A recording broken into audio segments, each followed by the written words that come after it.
Bismillahirrahmanirrahim. Assalamualaikum warahmatullahi wabarakatuh. Alhamdulillah rabbil alamin wa bihi nasta'in wa ala umuri dunya waddin wassalatu wassalamu ala asyrafil anbiya'i wal mursalin sayyidina Muhammadin wa ala alihi wa sahbihi ajma'in. Rabbi shrah li sadri wa yassir li amri wahlul 'uqdatam min lisani yafqahu qawli. Amma ba'd. Yang saya hormati Ibu Qurrata A'yun selaku pengampu mata kuliah Masail Fiqhiyah dan teman-teman yang berbahagia. Teman-teman, tahu gak sih pernikahan itu apa? Pasti tahu dong. Ya, pernikahan adalah suatu hubungan ikatan antara laki-laki dan perempuan untuk menjadi pasangan suami istri guna membangun rumah tangga yang harmonis, bahagia, saling menolong, dan melengkapi satu sama lain. Untuk melakukan suatu pernikahan itu haruslah berdasarkan perikatan yang sah yang diakui oleh agama dan negara.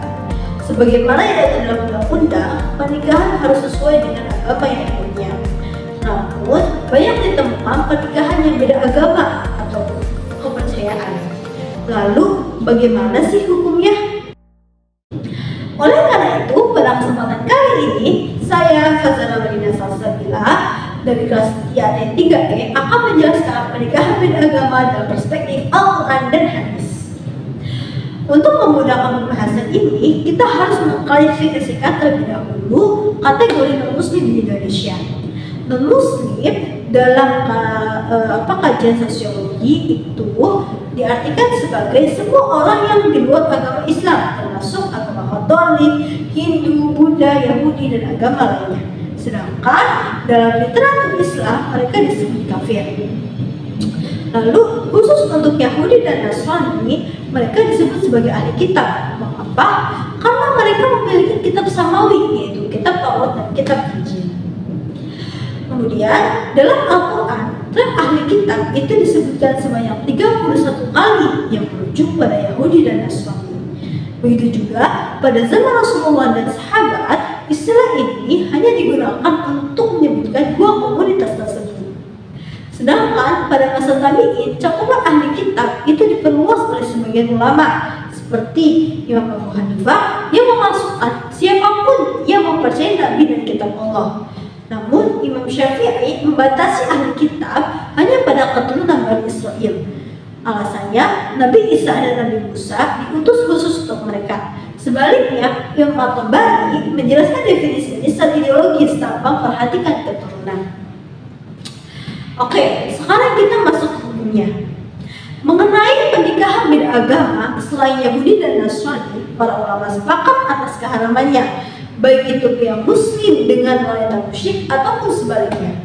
Hal ini berdasarkan firman Allah dalam Al-Quran surah Al-Baqarah 221 yang berbunyi, A'udzu billahi minasy syaithanir rajim.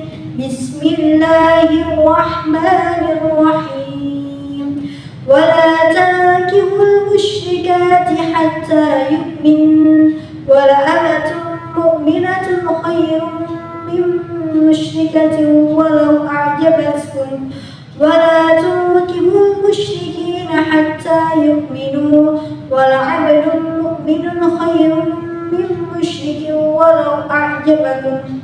Al-ayah, yang artinya, dan janganlah kamu nikahi wanita-wanita musyrik sampai mereka beriman. Sesungguhnya wanita budak mukmin itu lebih baik daripada wanita musyrik meskipun ia menarik hatimu. Dan janganlah kamu menikahkan orang-orang musyrik dengan wanita-wanita mukmin sampai mereka beriman. Sesungguhnya budak mukmin itu lebih baik daripada orang musyrik meskipun ia menarik hatimu. Yang kedua itu dalam surah An-Mumtahanah ayat 10. Yang menjadi dalil dari ayat ini ialah A'udzu billahi minasy syaithanir rajim. Bismillahirrahmanirrahim. Fa in 'alimtumuhunna mu'minatin fala tarji'uhunna ilal kuffar la hunna hillun lahum wa la hum yahilluna lahun. Al-ayah. yang artinya, apabila kamu telah mengetahui bahwa wanita-wanita mukminah itu benar-benar beriman, maka janganlah kamu kembalikan pada suami-suami mereka yang kafir. Sesungguhnya wanita-wanita muslimah itu tidak halal dinikahi oleh laki-laki kafir, dan laki-laki kafir tidak halal dinikahi wanita-wanita muslimah. Begitu juga Imam Ibnu Katsir dalam kitabnya Tafsir Al-Qur'anul Azim menyebutkan bahwa hadhil ayah hiya allati haramat al-muslimat ala musyrikin.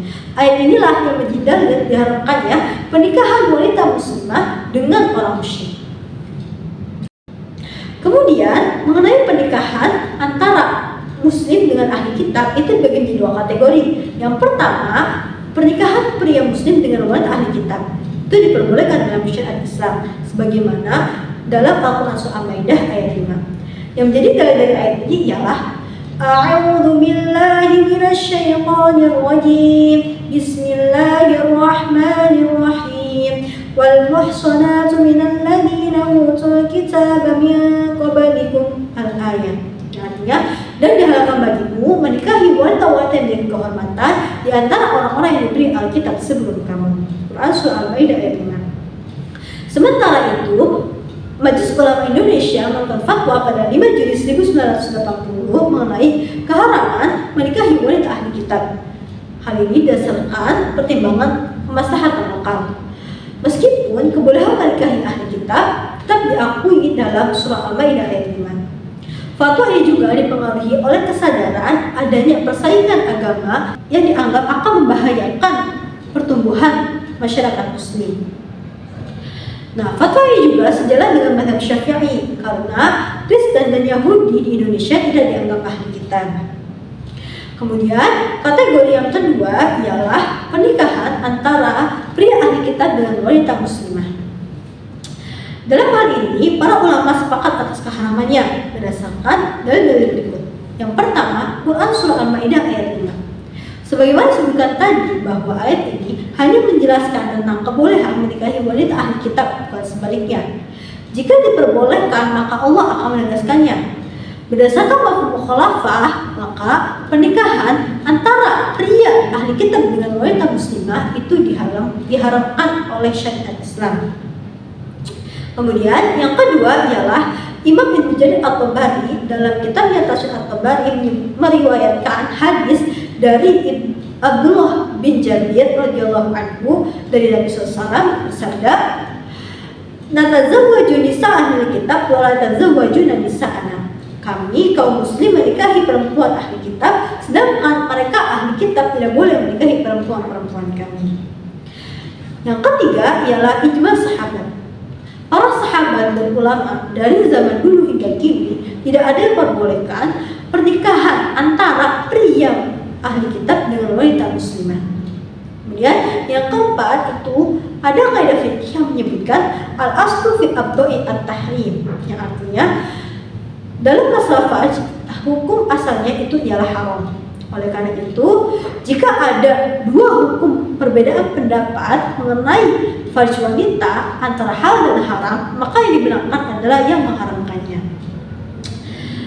Selain itu, alasan lain diharamkannya pernikahan pria ahli kitab dengan wanita muslimah ialah karena suami itu memiliki kekuasaan atas istri dan bisa memungkinkan suami itu akan memaksa istrinya untuk keluar dari agamanya dan mengajaknya untuk masuk agama Yahudi atau Nasrani. Begitu juga dengan anak-anaknya itu pada umumnya akan mengikuti agama ayahnya. Baik, kesimpulannya adalah pernikahan antara pria muslim dengan wanita musyrik ataupun sebaliknya itu diharamkan berdasarkan firman Allah dalam Al-Quran surah Al-Baqarah ayat 221 dan Al-Mumtahanah ayat 10.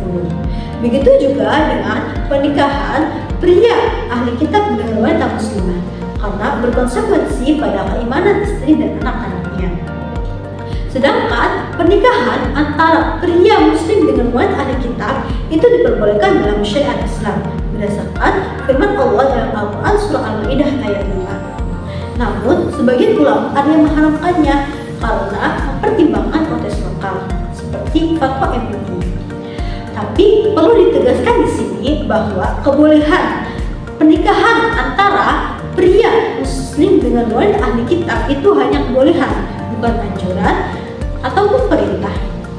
Apalagi pada zaman sekarang kebanyakan ulama berpendapat bahwa ahli kitab sudah tidak ada.